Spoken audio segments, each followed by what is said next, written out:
Hello అండి. So, మనలో చాలామందికి డే మొత్తంలో ఇష్టమైన టైం అయితే ఒకటి ఉంటుంది కదా! సో, అలాంటి టైం అయితే నాకు లంచ్ టైం అనమాట. ఎందుకంటే పొద్దున నేను ఏ టిఫిన్ తిన్నా గానీ, ఎంత ఇష్టమైన టిఫిన్ తిన్నా గానీ, మధ్యాహ్నం కోసం అయితే వెయిట్ చేస్తాననమాట. ఎందుకంటే మధ్యాహ్నమే కదా ఎక్కువగా అన్నం తింటాము. సో, నాకెందుకో అన్నం తినంది రోజు అసలు కంప్లీట్ అవ్వదు. రోజులో ఖచ్చితంగా ఒక్కసారైనా అన్నం తినాలి.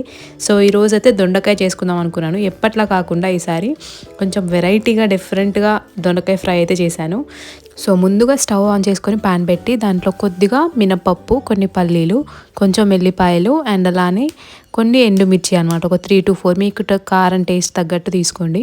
సో, దాన్ని మిక్సీ కొట్టేసి పౌడర్ చేసుకోవాలి. తర్వాత మనం ఇక్కడ దొండకాయల్ని సన్నగా నిలువుగా కట్ చేసుకొని ఫ్రై చేసుకోవాలి. ఇవి ఫ్రై అయిన తర్వాత పౌడర్ వేసి దీంట్లో కలిపేయాలన్నమాట.